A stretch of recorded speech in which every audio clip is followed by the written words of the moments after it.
Coming up on Lazer Update, we talk with the head coach of the esports team, Keith Edwards, and take a closer look at the new esports arena. Then we make the search for colleges a little easier and explore what schools have to offer at the transfer fair. All that and more coming up next on Lazer Update.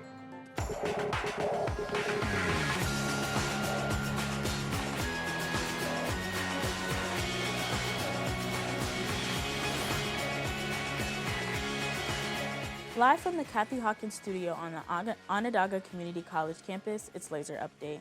Good afternoon and thanks for joining us. I'm Anaya Gamble. And I'm John Baker. Today is March 29th, 2023, and we are your hosts for today's Lazer Update.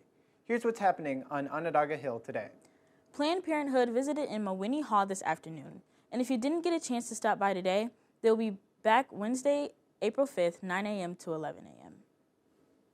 When you think of organized sports, video games probably don't come to mind, but schools all over the country, including OCC, now offer esports teams. And behind every great team is a great coach. Olivia Ramirez has the story. He attended OCC in 1987 and received a radio and television degree, now known as Broadcast Media Communications.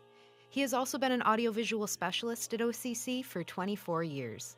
But more recently, Keith Edwards has become the man behind a new digital form of organized sports right here on campus. OCC was talking about possibly starting an esports team, so as soon as the news came out that they wanted to have an esports team and they were going to hire a coach, honestly, I didn't care if I was going to be the head coach, but I wanted to be part of this endeavor. E is just short for electronic. It's basically online gaming. If anybody has seen either a Call of Duty tournament or a Warzone Battle Royale, but on a smaller scale. Right now for esports, I have just under 40 students that are competing in 4 different games. The kids that I have now are fantastic. They're learning how to play together and becoming a cohesive unit. And I think it's opened up the door for a lot of the students to come out of maybe a shell where they're talking to more students and they're forming friendships. Keith and the team are excited with plans for their new space to be built in the Gordon Student Center behind Starbucks. The new OCC esports arena is going to be in what's currently known as the Bistro. Right now we're in process of doing some electrical work and some construction. We're hoping to be ready to go for the beginning of the spring semester. It's going to be a real eye catcher, and I think once it's done, all the students are going to want to come by and check it out. The esports outlet has definitely given me a new look at what I've been doing. I always want to push it to the next step. So now I'm looking at possibly seeing if we can come up with some type of 2-year degree program for esports management. There's new opportunities available, and I'm just excited to be part of it. Since the interview, construction on the esports arena has just about completed. Later on in the show, we get an update from Keith and the team to see how far the new space has come. Transferring to a 4-year school can open many doors for your future, but with so many options, finding the right fit can be difficult. OCC helps to make the search for colleges a little easier by hosting over 40 schools at a transfer fair every semester. Morgan Cavanis takes us there. We host a transfer fair on campus for all students once every semester. We bring over 40 colleges to campus to meet with students to talk about transferring. We ask current OCC students attending the event questions on how this is aiding them for their future. You get connected with your admissions counselor and you get to learn all about the colleges in your area that you might not have known about. Education is very important to me. I gotta find out what's next for my life. Danielle Tehan, an admissions advisor at St. John Fisher University, located in Rochester, New York, sat down with us to truly highlight the importance of these events. I feel like the students that I've talked to, you girls especially, have amazing questions, lots of great interests. So this is just an opportunity for students to either learn about the colleges that are out there or to connect for the first time or reconnect with the admissions counselors at the institutions they're applying to. It's never too early to start thinking about your future. The best time to plant a tree is 25 years ago. For more information on events held at OCC, visit sunyocc.edu. If you were unable to make the transfer fair and have questions about transferring after OCC, visit sunyocc.edu/transfer. Every episode of Lazer Update has a feature called Did You Know?, where we learn about different departments, programs, and people that make OCC special. Today, however, we focus on a unique location below Storer Auditorium. If you're an artistic or creative person, you may be interested in visiting the art gallery located in the Ann Felton Multicultural Center. Olivia Ramirez tells us more. Did you know that OCC has an art gallery? The gallery at the Ann Felton Multicultural Center features local, regional, and international artists.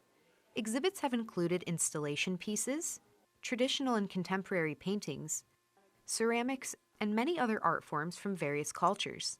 The gallery strives to educate and bring culture to the community. Visit the gallery located on the lower level of Storer Auditorium. Open Monday through Thursday, 11 a.m. to 4 p.m. The 2023 Faculty Art Show is currently on display in the art gallery and will conclude Friday, March 31st. Make sure to stop by and check out all the various artworks created by OCC professors before it's gone. Before we go to break, we're going to take a look at some of the upcoming events happening right here on campus. Here's what's going on next week.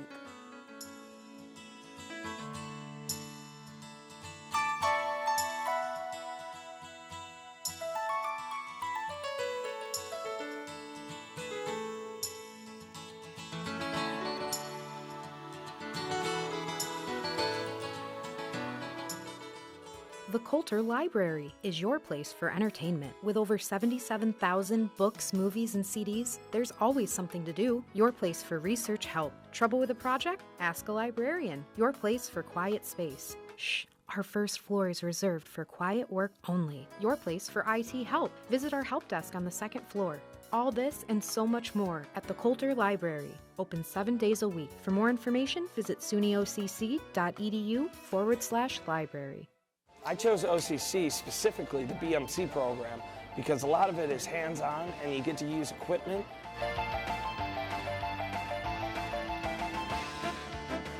I chose OCC because it provided a great opportunity for me to help students in my local community. I chose OCC because of the hands-on learning. Discover why OCC is the right choice for you. If you're looking for a show to binge, check out Peacock's new original series, Poker Face. The show stars Natasha Lyonne as Charlie Cale, a cocktail waitress on the run, with the unusual ability to tell when people are lying. Follow Charlie as she travels the country solving a new crime every episode. Welcome back to Lazer Update. Next up, we visit the OCC Liverpool location and explore the high-flying worlds of drones with technical specialist Bill Insel. Whether they are being used for aerial videos, a fun hobby, or intense military missions, drones are more popular than ever. They are also easier to purchase than ever before. But just because you can buy a drone doesn't mean you're ready to fly one. That's where specialists like Bill Insel come in. Nick Krause has the story. As fun as drones are to fly, it's not as simple as just buying and flying one. Here at OCC Liverpool, Bill Insel is able to help you get your drone's license, along with the many other steps to a drone, and are able to participate in many community education classes. I like to say I'm kind of a jack of all trades here. I can do everything from student central accounts all the way up to and including creation of programs as I have here. So we offer a lot of community education classes. So we offer everything from SAT prep, handgun safety, introduction to recreational drones. We have a whole fly out here that I'd be more than happy to provide you with. I first started here in this position as a technical specialist. We were trying to create community education and we were brainstorming what would people want. And, you know, my girlfriend had mentioned to me at the time, you know, how frustrating it was and how frustrated I was when I was trying to figure out all this stuff about drones. And she's like, why don't you do a drone course? And I was like, that's the ticket right there. So, and then I proposed it, and then everybody from my boss up to his bosses said that that was a great idea, and then we started investing in the technology, and it just went from there. It can become a nuisance if it's used improperly, and again, that, you know, at the end of the day, like I had said, you know, it was that frustration that got me to want to create this course. That evolved into realizing that this can do so much more than just make it convenient to get a drone. This can do so much more than just, tell everybody, okay, here's where you go, here's where you do this. This can actually make safe pilots and actually create, a safer sky in the CNY, especially since we want to be a drone hub. Pursuing a career in drone operation has the ability for a lot of potential. It's a great STEM option for students who enjoy technology but may not be strong in math-heavy subjects. If you're interested in learning more about drone operation at OCC, talk with your advisor about the program.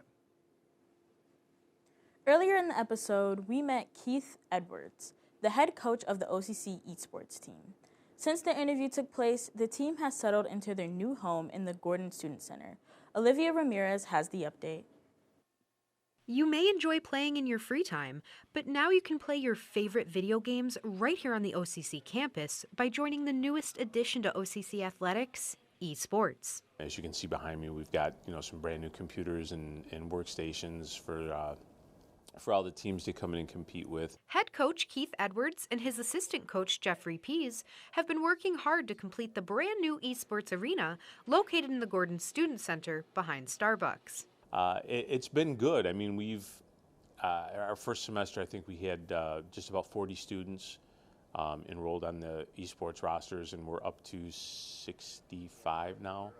So it's getting bigger, and as word's getting out there, there just seems to be a genuine interest for what we're doing. It's just a nice environment. Like, I've been here since the start, so I've really seen the team grow. Honestly, just having a team and kind of building that relationship with everyone, you can just kind of, you're meeting people with similar interests, and you get to go in together and do something big. This is for the students. This is going to be a program that can take them into a business opportunity with esports management. It's nothing that this campus has seen before, and with the way that it's going, I think it's going to be hard pressed to match where we're going to be in the coming years. National Grid just recently donated $20,000 to the new esports arena and student athletes. If you're interested in joining the team, stop by the arena. Open weekdays beginning at 4:30 p.m., located in the Gordon Student Center behind Starbucks. Competitive gaming may not be for you, but maybe you like to play to unwind after a long day. Chevy Chaffee asked students around campus what some of their favorite video games are. Here at Onondaga Community College, we asked some students what their favorite video game is to play. I love the zombies, love zombie games, best game mode out there. Kirby's Dream Land. Mainly, I'm just a big Kirby guy. Growing up, I didn't really play a lot of video games, and cause Mom would never really give me any. I played a couple Nintendo games. There's Mario, Kirby, and there was Sega games like Sonic. Dark Souls 3.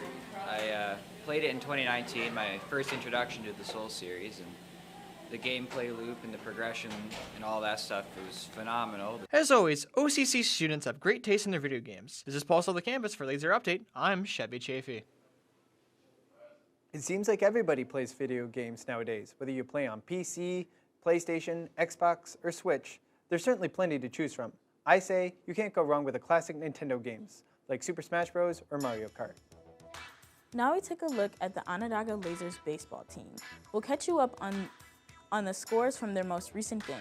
Then we'll take a look at some upcoming games in men's lacrosse and women's softball. Check it out.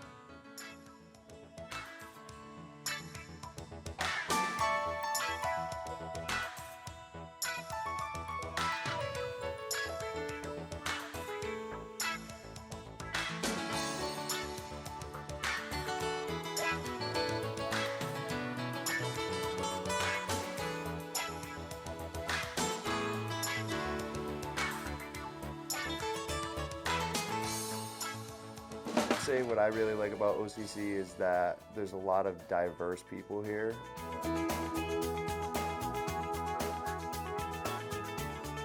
My favorite part about OCC is all the support they have here for the students, whether it be in the classroom or out of the classroom. They're always here to help you. I love OCC because the class sizes are really small, and you also get a lot of time to work on the high-tech gear that we have and that they have to offer here. Discover why OCC is the right fit for you. I chose OCC to be a part of the community. I'd have to say, and maybe it sounds a little cliched, but it really isn't, that OCC represents opportunity. It was a great opportunity for me as an instructor, as a professor, and more importantly, a great opportunity for students. OCC is a place where I can build lifelong connections.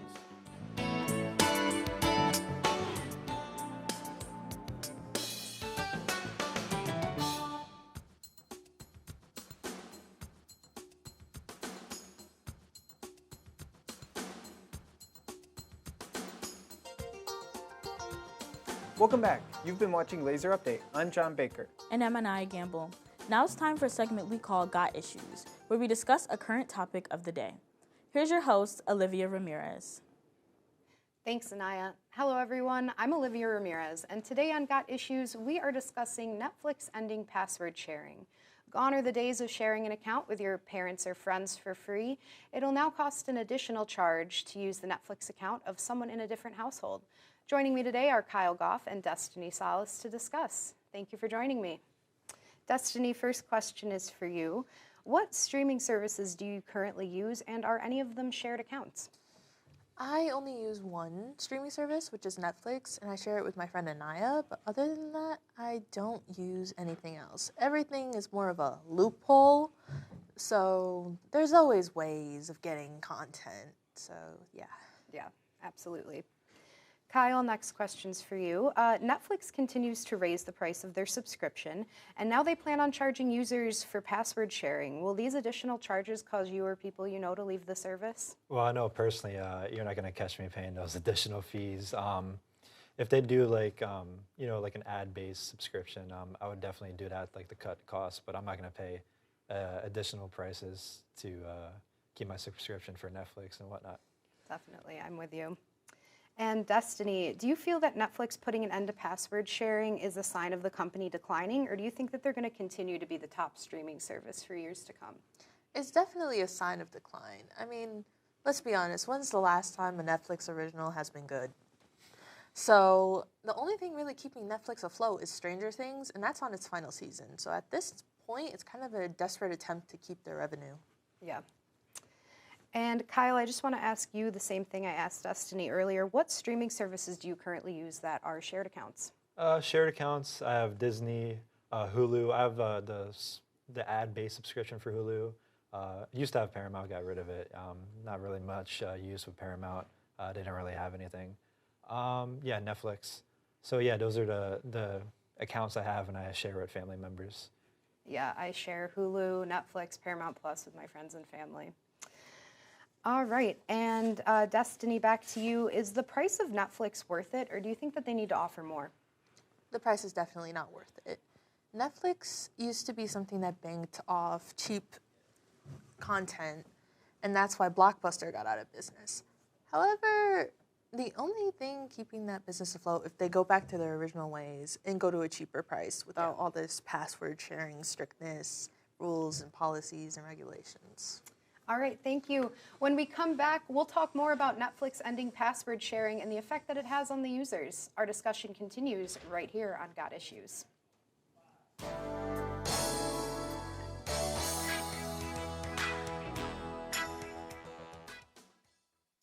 The Coulter Library is your place for entertainment. With over 77,000 books, movies, and CDs, there's always something to do. Your place for research help. Trouble with a project? Ask a librarian. Your place for quiet space. Shh.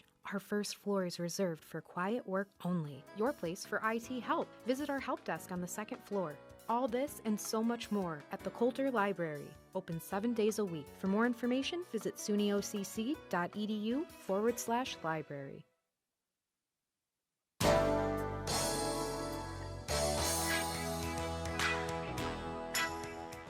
Welcome back. Olivia Ramirez here, and I'm with Kyle Goff and Destiny Salas, and we've been discussing Netflix putting an end to password sharing. Let's continue. So, Destiny, Netflix has determined that 100 million people are watching on someone else's account. Do you think Netflix should handle this multi-member shared accounts thing differently? I think they should, because to be honest, is it really that serious? I mean, they make millions off their content. They don't need millions more. So I think they should just stop being so strict. I agree. And Kyle, Netflix has already rolled out fees for password sharing in Canada with success. They haven't specified the prices in the US yet, but it could cost up to $7.50 per additional users. How much are you willing to pay for an extra user, if anything? Really? You're not going to catch me paying additional fees anytime soon. But like I said, I think the ad subscription-based services is a really good way to cut down on prices, and if you want to, it's a good way for companies to keep their customers, paying less while still keeping, subscribers, steady. Yeah. And Destiny, how long before other streaming services start to follow Netflix's lead? They're not going to follow the lead. After the password sharing Netflix thing, everyone was outraged and canceled their accounts, which does worse for the revenue than the password sharing. So I think the other streaming services are going to do the opposite and maybe even have more sales, I guess you would call it, and back down on their prices and promote password sharing.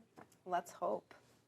And Kyle, with costs for streaming services on the rise, do you think young people would ever return to cable packages? I don't think so anytime soon. Everything is so much stream-based now. Everything involves streaming, especially with Hulu and Netflix eventually implementing the ad-based subscription services. So I feel like a lot of companies are going to be targeting Netflix and Hulu and whatnot for promoting their products and whatnot. So I feel like cable is it's definitely a big thing still. A lot of people use cable, but I feel like from here on out it's going to be streaming-based. Yes. All right, I'd like to thank my guests, Kyle Goff and Destiny Salas. I hope you've enjoyed watching. I'm Olivia Ramirez, and this has been Got Issues. Thanks, Olivia. Well, today we met with the head coach of the esports team and took a look into their brand new arena. Then we learned about some different departments and events on campus. We hope you've enjoyed watching today's episode. I'm John Baker. And I'm Anaya Gamble, and this has been Lazer Update.